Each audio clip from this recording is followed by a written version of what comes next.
लोगों का स्वागत है पीछे हिंदी एकेडमी में। दोस्तों, आज मैं आप लोगों को कक्षा 11 की एनसीईआरटी के अध्याय नंबर 3 पढ़ाऊंगा। अध्याय का नाम है पृथ्वी की आंतरिक संरचना। पृथ्वी की प्रकृति के बारे में आप किस प्रकार अनुमान लगा सकते हैं? क्या आपके अनुमान के अनुसार पृथ्वी क्रिकेट की गेंद की तरह एक ठोस गेंद है, या यह एक खोखली गेंद है जिस पर चट्टानों की मोटी परत? स्थल मंडल में क्या है? आपने कभी टेलीविजन पर ज्वालामुखी उद्गार दिखते हुए चित्रों को देखा है? क्या आपको ज्वालामुखी से निकले हुए गर्म लावा, मिट्टी, धुआं, आग तथा मैग्मा आदि आदि है? पृथ्वी के आंतरिक भाग को अप्रत्यक्ष प्रमाणों के आधार पर समझा जा सकता है, क्योंकि पृथ्वी की आंतरिक भाग जो दोस्त पृथ्वी की आंतरिक भाग है उसको अप्रत्यक्ष प्रमाणों से ही समझा जा सकता है, प्रत्यक्ष प्रमाण से नहीं समझा जा सकता, क्योंकि पृथ्वी के आंतरिक भाग में ना कोई पहुंच सका है और ना ही कोई पहुंच सकता। पृथ्वी के धरातल का विन्यास मुख्यतः भूगर्भ में होने वाली प्रक्रियाओं का परिणाम है। बहिर्जात व अंतर्जात क्रियाएं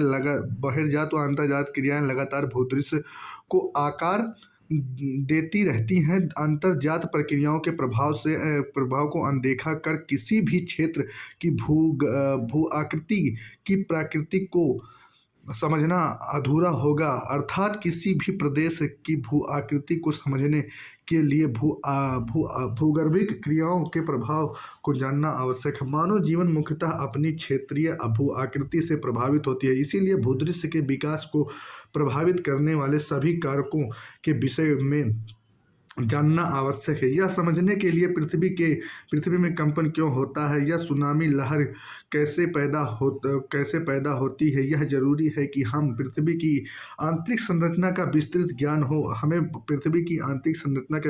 पिछले अध्याय में आपने पढ़ा है कि पृथ्वी का निर्माण करने वाली भूपरपट्टी या करोड़ तक सभी पदार्थ परतों के रूप में विभाजित हैं।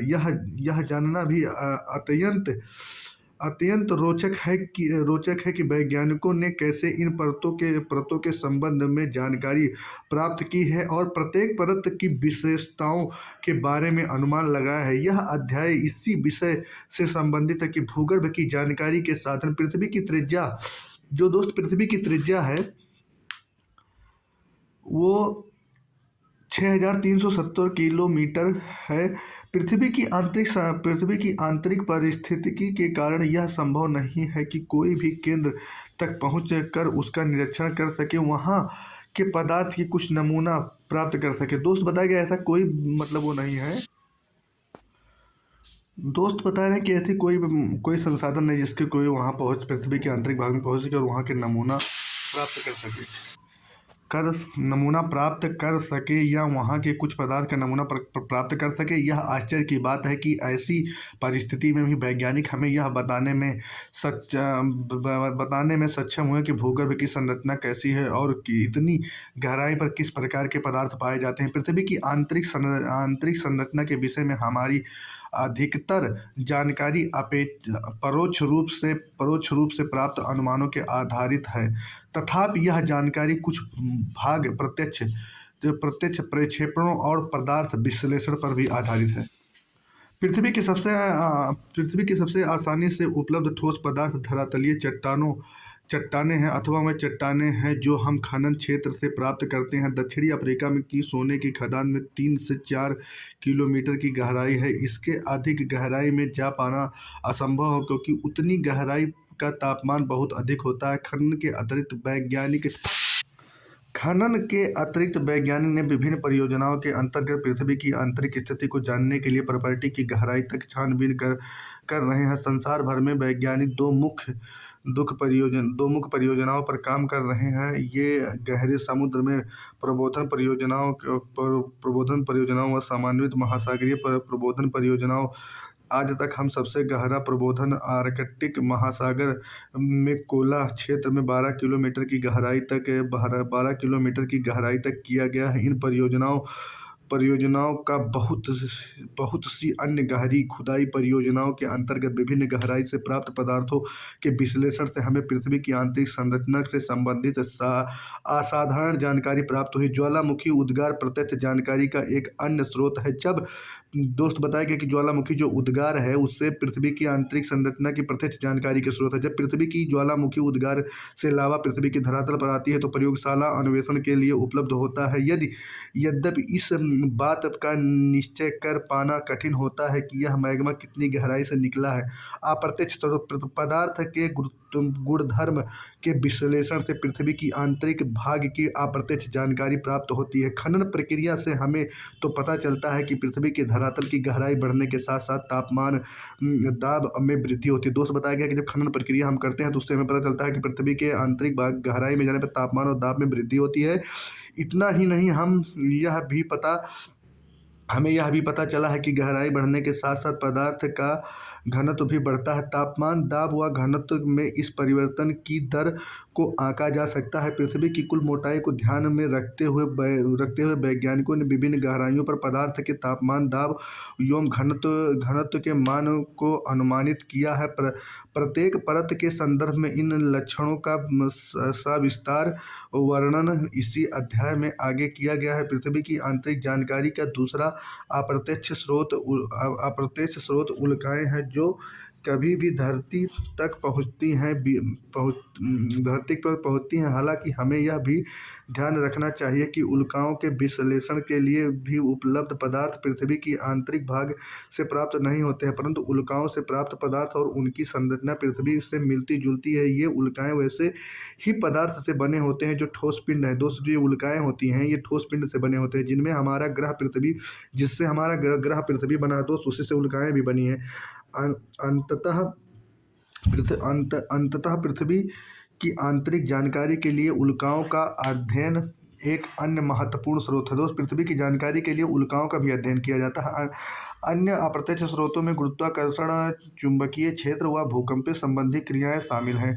पृथ्वी के धरातल पर जो विभिन्न अक्षांशों में गुरुत्वाकर्षण बल का एक समान नहीं होता है। यह गुरुत्वाकर्षण बल ध्रुवों पर अधिक एवं भूमध्य रेखा पर कम होता है। पृथ्वी के केंद्र से दूरी के कारण गुरुत्वाकर्षण बल ध्रुवों पर अधिक और भूमध्य रेखा पर कम होता है। गुरुत्वाकर्षण का मान पदार्थ के द्रव्यमान के अनुसार भी बदलता है। पृथ्वी के भीतर पदार्थों का असमान वितरण भी इन भिन्नता को प्रभावित करता है। अलग अलग स्थानों पर गुरुत्वाकर्षण की भिन्नता अनेक अन्य कारणों से प्रभावित होती है। इस भिन्नता को गुरुत्व विसंगति कहा जाता है। गुरुत्व विसंगति हमें भूप्रकृति में पदार्थ के द्रव्यमान के वितरण की जानकारी देती है। चुंबकीय सर्वेक्षण भी भूप्रकृति चुंबकीय पदार्थों के वितरण की जानकारी देते हैं। भूकंपीय गति भी पृथ्वी के आंतरिक जानकारी का एक महत्वपूर्ण स्रोत है। अतः हम कुछ विस्तार से इस पर चर्चा करेंगे। भूकंपीय तरंगों का अध्ययन पृथ्वी की आंतरिक परतों का संपूर्ण चित्र प्रस्तुत करता है। साधारण भाषा में भूकंप का अर्थ है पृथ्वी का कंपन। यह एक प्राकृतिक घटना है। ऊर्जा के निकलने के कारण तरंगें उत्पन्न होती हैं जो सभी दिशाओं में फैलकर भूकंप लाती हैं। दोस्त बताएं कि पी तरंगे, एस तरंगे, धरातलीय तरंगे। पृथ्वी में कंपन क्यों होता है? प्रायः भ्रंश के किनारे की ऊर्जा निकलती है। भूप्रकृति के शैलों में गहन दरारों से ही भ्रंश होती है। भ्रंश के दोनों तरफ शैलें विपरीत दिशा में गति करती हैं। जहाँ ऊपर के शैलखंड दबाव डालते हैं उसके पास का घर्षण उन्हें परस्पर बांधे रहता है। फिर भी अलग होने की प्रवृत्ति के कारण एक समय पर घर्षण का प्रभाव कम हो जाता है, जिसके परिणाम स्वरूप शैलखंड विस्तृत होकर अचानक एक दूसरे के विपरीत दिशा में सरक जाते हैं। इसके परिणाम स्वरूप ऊर्जा निकलती है और ऊर्जा तरंगें सभी दिशाओं में गतिमान होती हैं। वह स्थान जहाँ से ऊर्जा निकलती है भूकंप का उद्गम केंद्र होता है। दोस्तों, जहाँ से ऊर्जा निकलती है वह भूकंप का उद्गम केंद्र होता है। इसे अवकेंद्र भी कहा जाता है। उद्गम केंद्र को दोस्त अवकेंद्र भी कहा जाता है। ऊर्जा तरंगें अलग अलग दशाओं में अलग अलग दिशाओं में दोस्त बताया गया है। जो ये ऊर्जा तरंगें हैं अलग अलग दिशाओं में चलती हुई पृथ्वी की सतह पृथ्वी की सतह पर पहुंचती हैं। भूकंप भूतल पूर्वा बिंदु जो उद्गम केंद्र के समीप होता है अधिकेंद्र कहलाता है। अधिकेंद्र पर ही सबसे पहले पहले तरंगों को महसूस किया जा सकता है। अधिकेंद्र उद्गम केंद्र के ठीक ऊपर 90 डिग्री कोण पर होता है। भूकंप तरंगे सभी प्राकृतिक भूकंप स्थल मंडल में ही आते हैं। इस अध्याय में आगे आप पृथ्वी की विभिन्न परतों के बारे में पढ़ेंगे। अभी इतना समझ लेना पर्याप्त है कि स्थल मंडल पृथ्वी के धरातल से 200 किलोमीटर तक की गहराई वाले भागों को कहते हैं। यंत्र भूकंपीय यंत्र सतह पर पहुंचने वाले भूकंप तरंगों को अभिलेखित करता है। चित्र 3.1 में भूकंप तरंगों के अभिलेख वक्र दिखाता है। यह वक्र तीन अलग बनावट वाली तरंगों को प्रदर्शित करता है। बुनियादी तौर पर भूकंपीय तरंगे दो प्रकार के होते हैं, भूकंपीय तरंगे और धरातलीय तरंगे। जो भूकंपीय तरंगे होती हैं दो प्रकार की होती हैं। एक भूकंपीय तरंगे होती हैं, धरातलीय तरंग। भूगर्भ तरंगों का उद्गम केंद्र से ऊर्जा के मुक्त होने के दौरान पैदा होती हैं और ऊर्जा के अंदरूनी भाग से होकर सभी दिशाओं में आगे बढ़ती हैं। इसीलिए इन्हें भूगर्भीय तरंग कहा जाता है। भूगर्भीय तरंगों एवं धरातलीय शैलों के मध्य अन्योन क्रिया के कारण नई तरंगें उत्पन्न होती हैं, जिन्हें धरातलीय तरंग भी कहा जाता है। ये तरंगें धरातल के साथ साथ चलती हैं। तरंगों का वेग अलग अलग घनत्व वाले पदार्थों से गुजरती पर परिवर्तित हो जाती है। अधिक घनत्व वाले पदार्थ में तरंग का वेग अधिक होता है। पदार्थ के घनत्व में भिन्नता होने के कारण परावर्तन व आवर्तन होता है, जिनसे इन तरंगों की दिशा भी बदलती रहती है। भूगर्भीय तरंगें दो प्रकार की होती हैं। इन्हें पी तरंगे एस तरंगे कहा जाता है। पी तरंगे तीव्र गति से चलने वाली तरंगे होती हैं और धरातल पर सबसे पहले पहुंचती हैं। जो पी तरंगे होती हैं वो सबसे तीव्र गति से चलती हैं, धरातल पर सबसे पहले पहुंचती हैं। इन्हें प्राथमिक तरंग भी कहा जाता है। पी तरंग को प्राथमिक तरंग भी कहा जाता है। दोस्तों, ध्वनि तरंगे जैसे होती हैं, ये ध्वनि तरंगे जैसे पी तरंगे जो होती हैं ध्वनि करते हुए निकलती हैं। ये गैसीय, तरल व ठोस तीनों प्रकार की पदार्थों से गुजरती हैं। जो पी तरंगे होती हैं, दो से ठोस, द्रव, गैस तीनों से निकलती हैं। इस तरंगे धरातल पर कुछ अंतराल के बाद पहुंचती हैं। यह द्वितीय तरंग भी कहा जाता है। इस तरंग के विषय में महत्वपूर्ण तथ्य यह भी है कि यह केवल ठोस पदार्थ के माध्यम से चलती है। जो यस तरंगे होती है दोस्त केवल ठोस पदार्थ में ही चलती है। इस तरंगे एक महत्वपूर्ण विशेषता यह है कि इसी विशेषता में वैज्ञानिकों ने भूगर्भीय संरचना को समझने में मदद की है। दोस्त, जो यस तरंगे हैं ये वैज्ञानिकों को जो मतलब आंतरिक संरचना है उसको समझने में मदद की है। परावर्तन से तरंगे प्रतिध्वनित होकर वापस लौट जाती हैं, जबकि अपरावर्तन से तरंगे कई दिशाओं में चलती है। भूकंप लेखी पर बने आरेख से तरंगों की दिशा भिन्नता का अनुमान लगाया जाता है। धरातलीय तरंग भूकंप लेखी पर अंत में अभिलेखी होती हैं। ये तरंगे ज़्यादा विनाशकारी होती हैं। इनसे शैल विस्थापित होते हैं और इमारतें गिर जाती हैं। दोस्त, जो ये मतलब ये तरंगे हैं, इनसे शैलें जो होती हैं विस्थापित होती हैं और इमारतें गिर जाती हैं। भूकंप तरंगों की संरचना विभिन्न प्रकार की भूकंपीय तरंगों की संरचना होने की प्रणाली भिन्न होती है।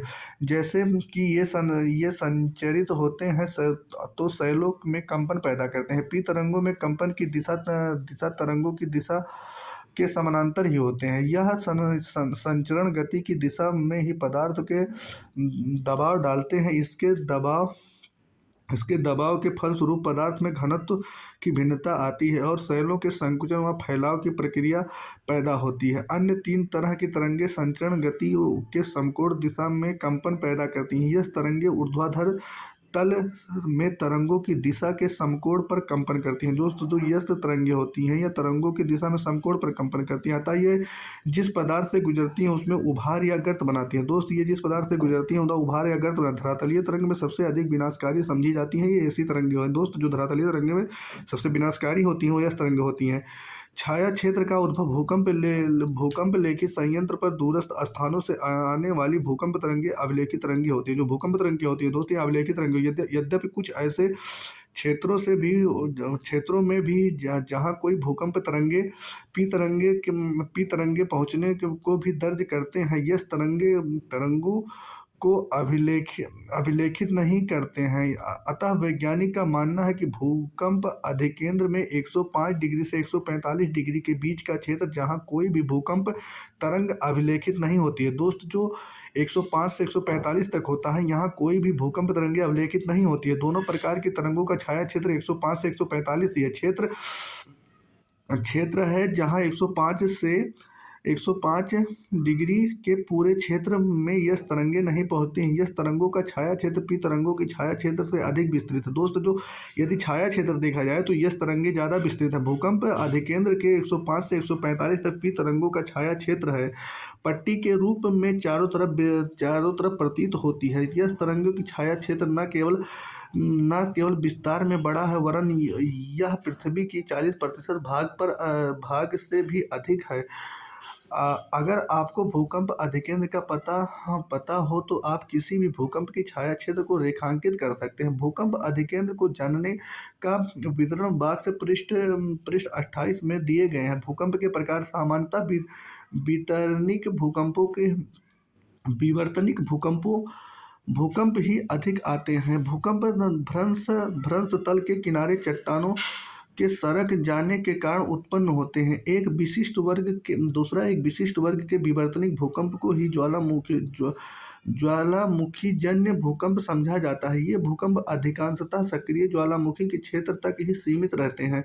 खनन क्षेत्र में कभी कभी अत्यधिक खनन कार्य से भूमिगत खानों की छत ढह जाती है, जिससे हल्के चपटे महसूस किए जाते हैं। इन्हें नियत भूकंप कहा जाता है। कभी कभी परमाणु व रासायनिक विस्फोट से भी भूमि में कंपन आती है। इस तरह के झटके को विस्फोट भूकंप कहते हैं। जो भूकंप बड़े बांध वाले क्षेत्रों में आते हैं उन्हें बांध जनित भूकंप कहा जाता है। दोस्त जो भूकंप बांध जनित वाले क्षेत्रों में आते हैं उन्हें बांध जनित भूकंप कहा जाता है। भूकंपों का माप भूकंप घटनाओं का मापन भूकंपीय तीव्रता के आधार पर आघात की तीव्रता के आधार पर किया जाता है। भूकंपीय तीव्रता की मापनी रिएक्टर स्केल के नाम से की जाती है। दोस्तों जो भूकंप की तीव्रता है उसको रिएक्टर स्केल पे भूकंप की तीव्रता भूकंप के दौरान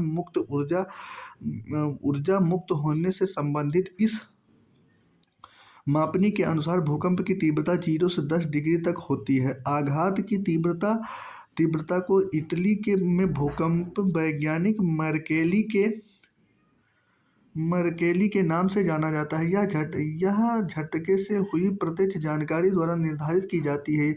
इसकी गहनता 1 से 12 तक होती है। भूकंप के प्रभाव। भूकंप एक प्राकृतिक आपदा है। भूकंप आपदा से होने वाले प्रकोप निम्न है। भूकंप भूमि का हिलना, धरातलीय विसंगति, भूस्खलन, प्रस्खलन, मृदा द्रवण, धरातल का एक तरफ झुकना, हिमस्खलन, धरातलीय विस्थापन, बांध व तट के टूटने से बाढ़, आग लगना, इमारतों का टूटना तथा ढांचों का ध्वस्त होना, वस्तुओं का गिरना, सुनामी इत्यादि। दोस्त इससे नुकसान होता है। उपरोक्त सूची के प्रभाव से पहले 6 प्रभाव स्थल रूपों में देखा जा सकता है, जबकि अन्य उस क्षेत्र में होने वाले जन व धन की हानि से समझा जा सकता है। सुनामी का प्रभाव तभी पड़ेगा जब भूकंप अधिकेंद्र समुद्र के अधस्थल पर हो। भूकंप की तीव्रता बहुत अधिक हो। सुनामी अपने आप में भूकंप नहीं है, ये वास्तव में लहरें हैं जो भूकंपीय तरंगों से उत्पन्न होती है। जो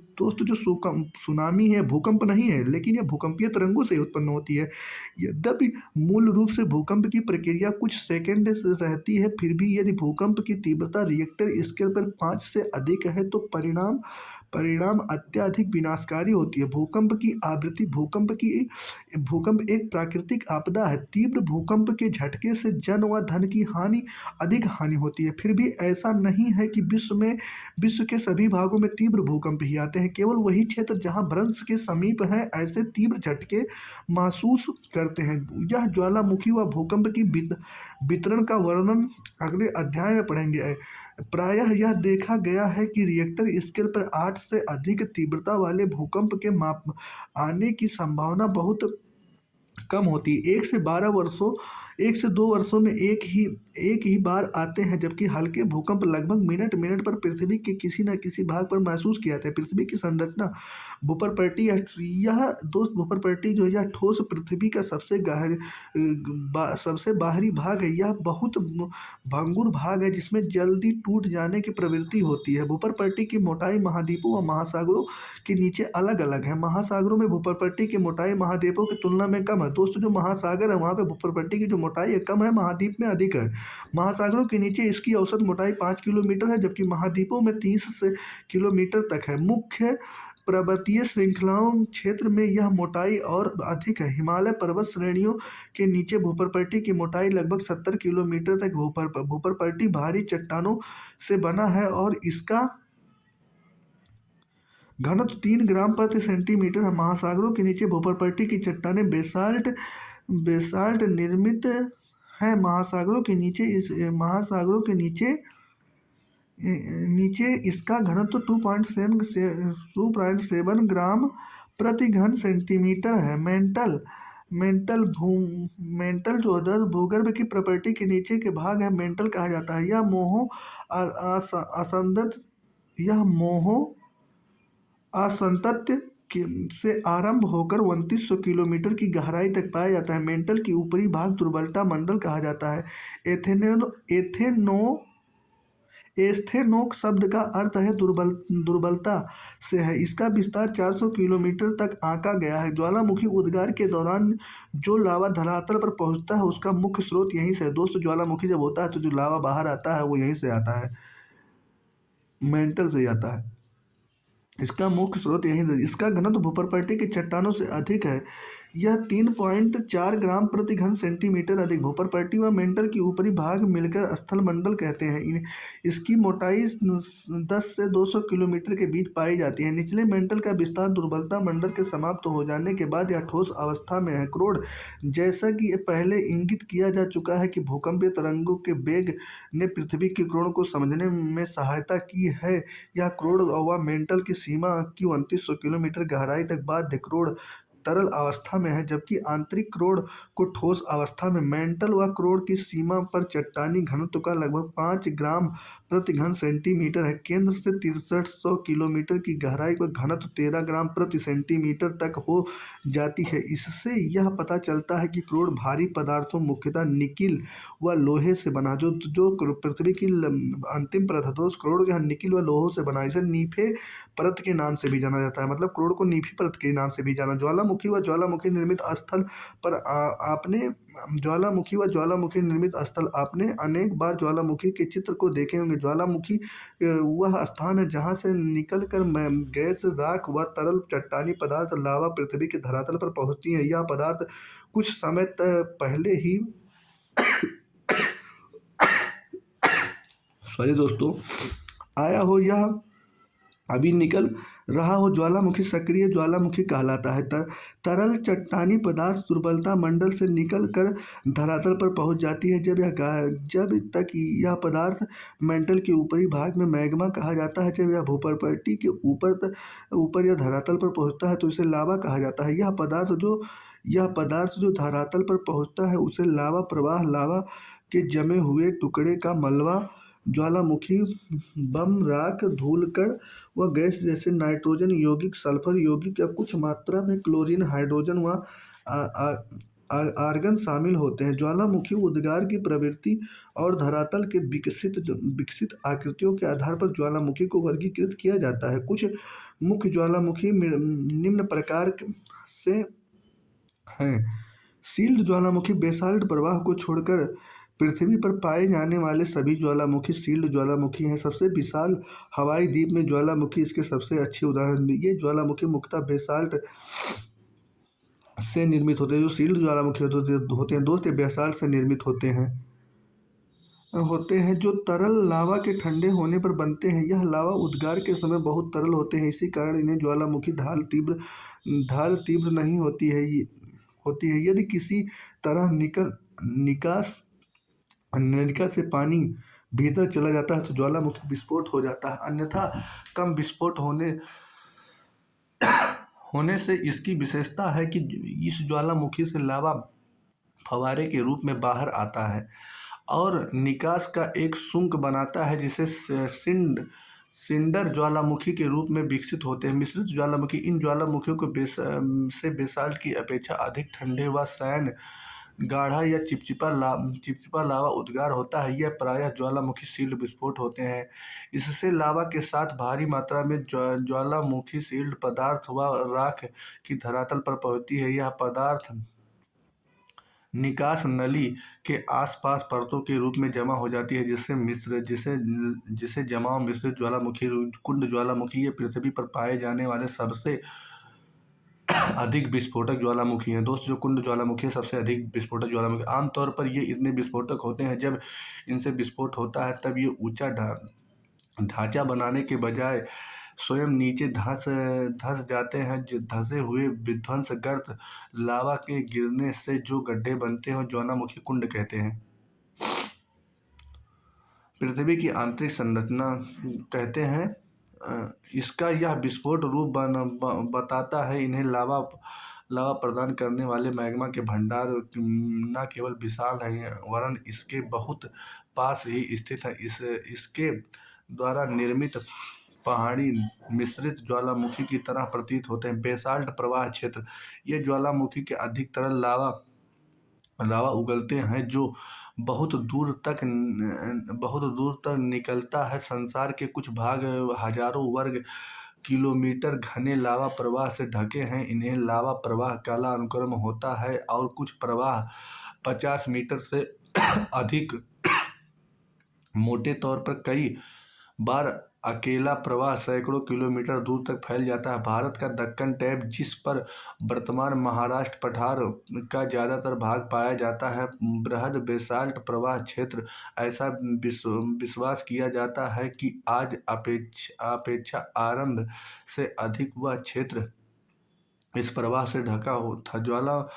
मध्य महासागरीय कटक ज्वालामुखी इन ज्वालामुखियों के उद्गार महासागरों में होता है। मध्य महासागरीय कटक एक श्रृंखला है जो 7,000 किलोमीटर से अधिक लंबी है, जो सभी महासागरों बेसिनों में फैली है। इस कटक में मध्यवर्ती भागों में लगातार उद्गार होता रहता है। अगले अध्याय में हम विस्तार पूर्वक पढ़ेंगे ज्वालामुखी स्थलाकृतियाँ, अंतर्वेदीय आकृतियाँ। ज्वालामुखी उद्गार से लावा निकलता है और उसे ठंडा होने से अग्नेय शैल बनती है। लावा का यह जमाव जो धरातल पर पहुँच कर होता है यह धरातल पर पहुँचने से पहले भूप्रपाटी के नीचे शैल परतों में ही हो जाता है। लावा के ठंडा होने के स्थान के आधार पर अग्नेय शैलों का वर्गीकरण किया। ज्वालामुखी शैल जब लावा धरातल पर पहुंच कर ठंडा होता है तो उसे ज्वालामुखी शैल कहते हैं और पातालीय शैल जब लावा धरातल के नीचे ठंडा हो जाता है दोस्त तब उसे पातालीय शैल कहते हैं। जब लावा भूप्रपाटी के भीतर ठंडा हो जाता है तो कई आकृतियाँ बनती है, जो आकृतियाँ अंतर्वेदीय आकृतियाँ कहलाती हैं। इनमें से कुछ 3.4 में दिखाए गए हैं। बैथोलिथ यदि मैग्मा का बड़ा पिंड भूप्रपाटी के अधिक गहराई पर भी ठंडा हो जाता है तो यह गुम्बद के आकार के विकसित हो जाता है। अनाच्छादन प्रक्रियाओं के द्वारा ऊपरी पदार्थ से हट जाने पर ही यह धरातल पर प्रकट होते हैं। ये विशाल क्षेत्र में फैले होते हैं। कभी कभी इनकी गहराई भी कई किलोमीटर तक होती है। ये ग्रेनाइट के बने पिंड हैं। इन्हें बैथोलिथ कहा जाता है, जो मैग्मा भंडारों में जमे हुए भाग हैं। बैथोलिथ ये गुंबदनुमा विशाल अंतर्वेदी चट्टानें हैं जिनका समतल व पाइप रूपी वाहक नली के नीचे जुड़े होते हैं। इनकी आकृति धरातल पर पाए जाने वाले मिश्रित ज्वालामुखी गुंबद में मिलती है। अंतर केवल यह होता है कि बैथोलिथ गहराई में पाया जाता है। कर्नाटक के पठार में ग्रेनाइट चट्टानों की बनी ऐसी ही गुंबदनुमा पहाड़ी हैं। इनमें से अधिकतर अब अपरप्त हो चुकी हैं व धरातल पर देखी जा सकती हैं। ये लैकोलिथ बैथोलिथ के अच्छे उदाहरण हैं। लैकोलिथ और पैकोलिथ व सील ऊपर उठते लावे के कुछ भाग को क्षैतिज दिशा में पाए जाने वाले कमजोर धरातल में चला जाता है। यहाँ यह अलग अलग आकृतियों में जम जाता है। यदि यह तस्तरी के आकार का जम जाए तो इसे लेखोलिथ कहा जाता है। कई बार अंतर्वेदी आग्नेय चट्टानों की मोड़दार अवस्था में अपनति के ऊपर अभिनति के तल में लावा का जमाव पाया जाता है। ये परतनुमा लहरदार चट्टानों का एक निश्चित वाहक नली से मैग्मा भंडारों से जुड़ी होती है जो बैथोलिथ में विकसित होती है। यह पैकोलिथ कहते हैं।